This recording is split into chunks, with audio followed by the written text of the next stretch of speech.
Et n'oubliez pas de vous abonner pour suivre les vidéos. Les Templiers, ou pauvres chevaliers du Christ et du Temple de Salomon, furent créés en 1119 par Hugues de Pint et d'autres chevaliers français après la première croisade. Leur mission principale était de protéger les pèlerins en Terre Sainte, mais ils devinrent rapidement une organisation militaire et financière puissante. La France, en raison de son rôle central dans les croisades et de l'origine française de plusieurs fondateurs, devint un point névralgique pour l'ordre. Premières installations en France. Les Templiers s'installèrent en France au début du XIIe siècle. Ils bénéficièrent du soutien des autorités ecclésiastiques et royales, notamment du roi Louis VII et de Bernard de Clairvaux, un ardent défenseur de leur cause. Les commanderies. Les Templiers établirent des commanderies, des sortes de bases administratives et économiques. Ces lieux comprenaient généralement une chapelle, des logements pour les chevaliers, des écuries, des entrepôts et des terres agricoles.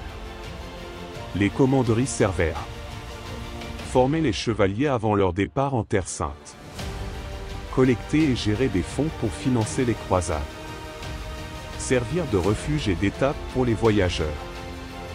Certaines des commanderies les plus importantes en France étaient Commanderie de la Couvertoirade, Aveyron, un village médiéval fortifié. Commanderie de Richeranche, Vaucluse, fief agricole et administratif. Commanderie de Metz, Moselle, centre important en Lorraine. Le rôle économique des Templiers en France. Les Templiers devinrent rapidement des acteurs économiques majeurs. Gestion bancaire, ils développaient des systèmes de transfert de fonds, préfigurant les banques modernes. Ils offraient des services de dépôt et prêts aux pèlerins et nobles. Exploitation agricole. Les vastes terres de leur commanderie produisaient des céréales, du vin et de l'huile. Commerce international. Grâce à leur possession en Orient et en Europe, ils facilitaient le commerce entre ces régions. Relations avec la monarchie française. Soutien initial. Les rois de France soutinrent initialement les Templiers. Leur rôle militaire et financier était crucial dans le contexte des croisades. La chute des Templiers. Le tournant survint sous le règne de Philippe le Bel.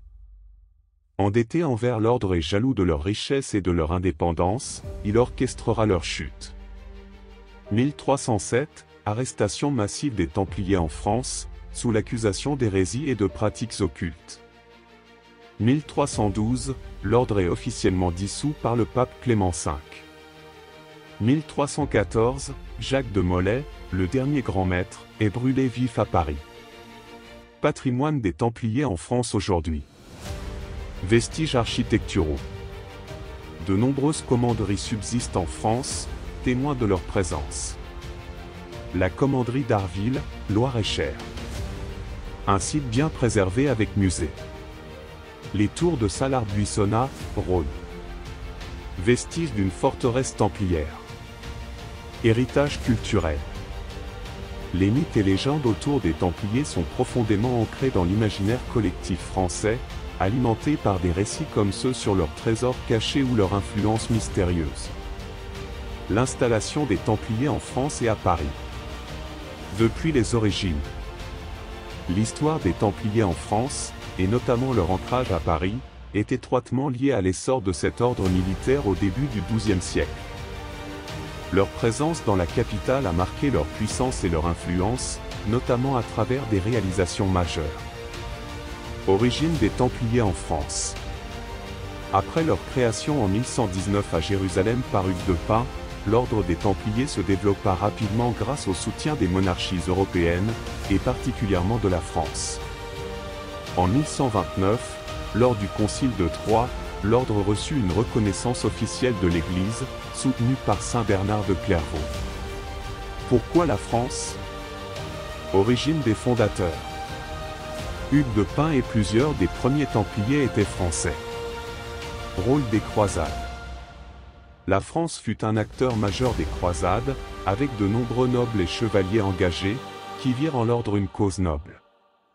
Soutien royal et ecclésiastique.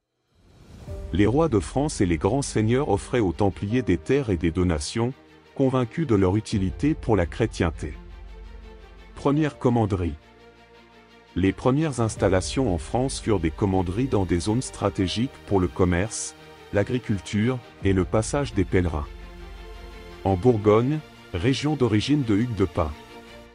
Dans des régions riches comme l'Aquitaine et l'Île-de-France. Les Templiers à Paris. Paris joua un rôle central dans le développement des Templiers en France.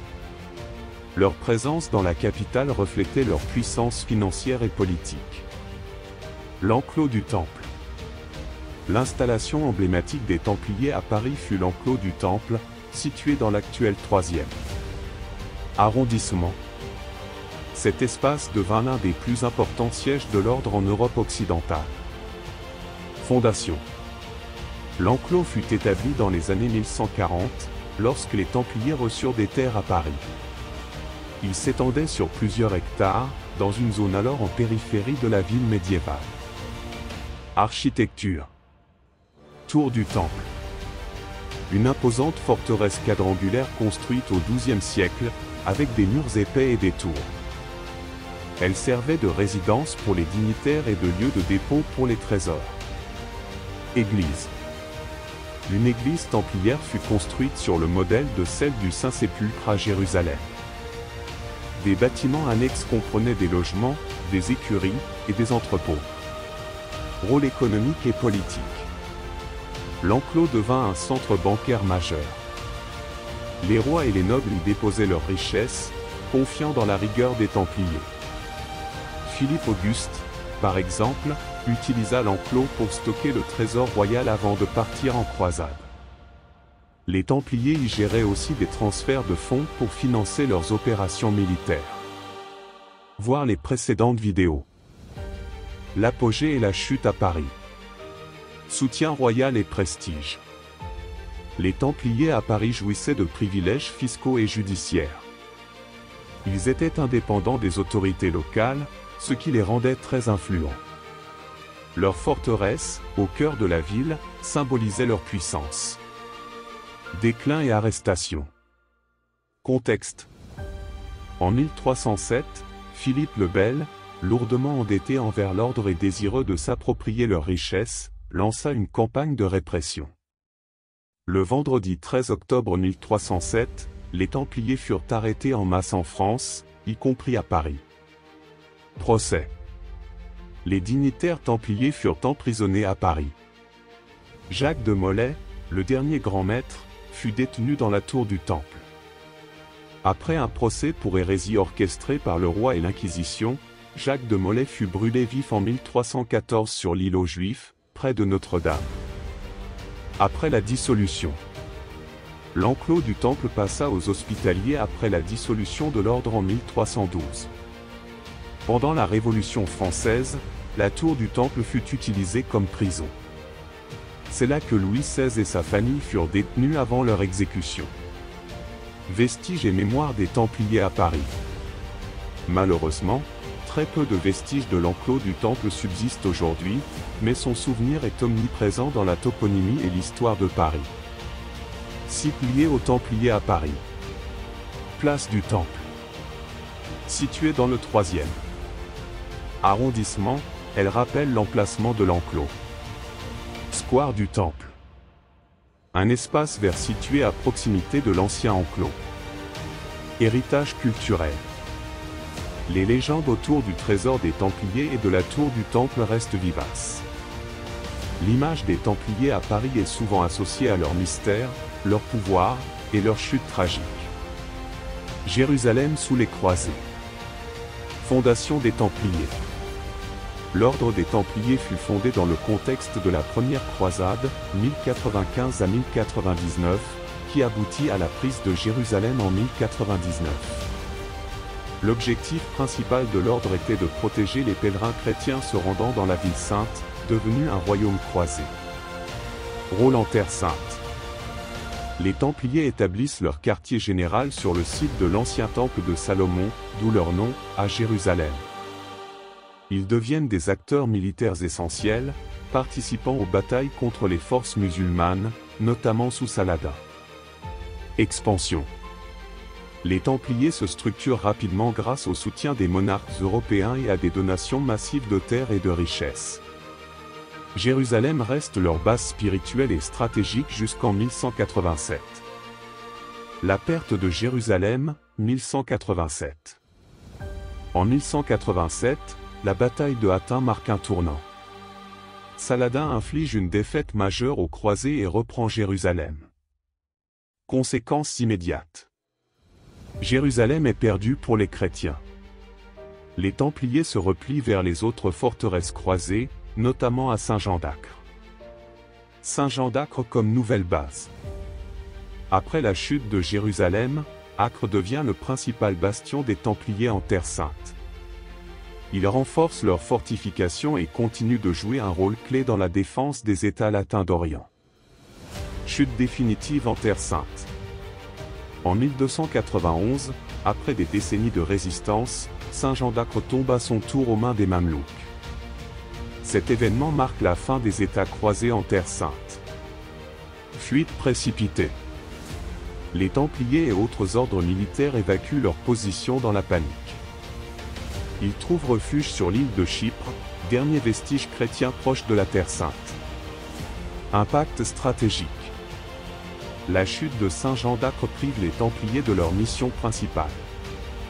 La défense de la Terre Sainte.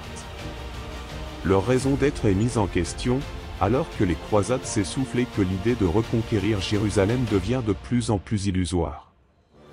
Repli et réorganisation en Europe. Après la perte de Jérusalem et de leurs bastions en Terre Sainte, les Templiers concentrent leurs activités en Europe. Implantation en France et ailleurs. Renforcement des bases européennes. Les Templiers disposent déjà d'un réseau solide de commanderies en France, Espagne, Angleterre et d'autres pays. Ces commanderies deviennent des centres administratifs, agricoles et financiers pour l'ordre. Évolution de leur mission. Avec la fin des croisades, l'ordre se concentre sur la gestion de ses biens et ses activités bancaires.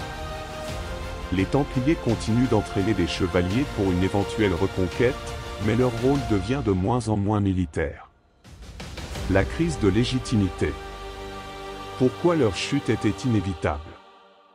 Le départ de Jérusalem et la perte des États croisés affaiblissent non seulement la position militaire des Templiers, mais aussi leur image auprès des puissances européennes. Déclin du soutien populaire. Les Templiers étaient perçus comme des défenseurs de la chrétienté, mais leur éloignement des champs de bataille et leur richesse croissante provoquent des critiques. Leur indépendance face aux pouvoirs royaux et ecclésiastiques suscite méfiance et jalousie. Conflit avec la monarchie française. Philippe le Bel, endetté auprès des Templiers, profite de leur affaiblissement moral et militaire pour orchestrer leur chute. Le procès pour hérésie de 1307 est en partie motivé par le fait que les Templiers ne peuvent plus justifier leur mission initiale. Conséquence de la fuite de Jérusalem. Redistribution des forces chrétiennes. Les Templiers ne sont pas les seuls à fuir. Les Hospitaliers et les Teutoniques se replient également. Les Hospitaliers se réinstallent à Rhodes, puis à Malte, où ils jouent un rôle crucial dans la Méditerranée. La fuite des Templiers de Jérusalem représente bien plus qu'un repli militaire. Elle illustre la fin d'une époque où les croisades étaient au cœur de l'identité chrétienne européenne. Si les Templiers survécurent temporairement grâce à leurs ressources en Europe, leur légitimité fut irrémédiablement fragilisée. Le vide laissé par leur départ de la Terre Sainte et la perte de leur mission originelle pavèrent la voie à leur chute brutale au début du XIIIe siècle. N'oubliez pas de vous abonner pour suivre les vidéos.